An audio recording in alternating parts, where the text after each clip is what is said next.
meer as sandkorrels. Het jy ooit gewonder wat Abba Vader regtig oor jou dink? Psalm 139 gee 'n antwoord wat ons verstand te bowe gaan. Abba Vader sê, as jy wil probeer uitwerk, hoeveel gedagtes, hoeveel seëninge en drome ek oor jou het, gaan tel eers die sandkorrels van die aarde. Dit sal makliker wees. Dit beteken een ding, baie duidelik. Abba Vader se droom oor jou lewe is nie klein nie. Dit is nie toevallig nie. Dit is nie liggeraak nie. Dit is groot, doelgerig en vol hoop. Maar hierdie droom is nie net bloot bedoel om jou emosioneel te raak nie. Dit is bedoel om jou lewe te rig. En daarom sê Abba Vader vir Habakuk in Habakuk 2 vers 2, skryf die gesig op, grafeer dit op die tafels. Hoekom moet Habakuk dit op die muur skryf? Hoekom moet hy die droom wat Vader vir hom het op die muur skryf? Want wat neergeskryf word, dit word 'n anker. In tye van wagtyd, in tye van verwarring of swaar kry, kan jy altyd teruggaan na die muur toe waar jy dit opgeskryf het. En vir jouself gaan sê, maar Vader het gesê. En jy kan onthou, Abba Vader het gepraat en beloof.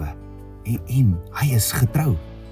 En die vraag is, hoe dikwels praat Abba Vader nie dalk met ons? Byvoorbeeld in die stilte van die nag nie. Ja, jy word wakker met 'n droom, 'n indruk, 'n woord. As ou dit nie vasvang nie, verdwyn dit.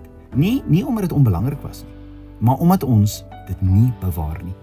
En Abba Vader mors nie met sy woorde nie, en hy gee nie klein drome nie. Oom Angus sê altyd, if your dream doesn't scare you, it's not big enough. En dit is waar, en goddelike drome vra dan geloof. Hulle druk jou buite jou gemaksones. Hulle vra gehoorsaamheid en groei. Inteendeel, jy hoor nooit van iemand wat 'n klein of 'n veilige droom van Abba Vader ontvang het nie. Abba Vader roep jou om te groei. En die drome wat vir jou het is meer as die sandkorrels. Maar hy roep jou om te groei, maar hy roep jou nie en hy dwing jou nie.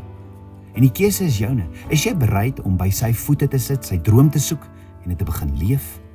Want 'n droom wat nie geleef word nie, bly net 'n idee. Onthou dit, daar's 'n kroon in die hemel wat net op jou kop pas. 'n Unieke deel van Abba Vader se heerlikheid wat net jy kan dra.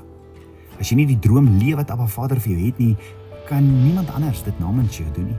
En miskien is dit vandag tyd om weer te vertrou, om op te staan, om saam met Abba Vader te wandel en sy droom oor jou lewe te leef. Daarom gaan skryf, die droom wat Vader vir jou lief het, gaan skryf dit op die muur.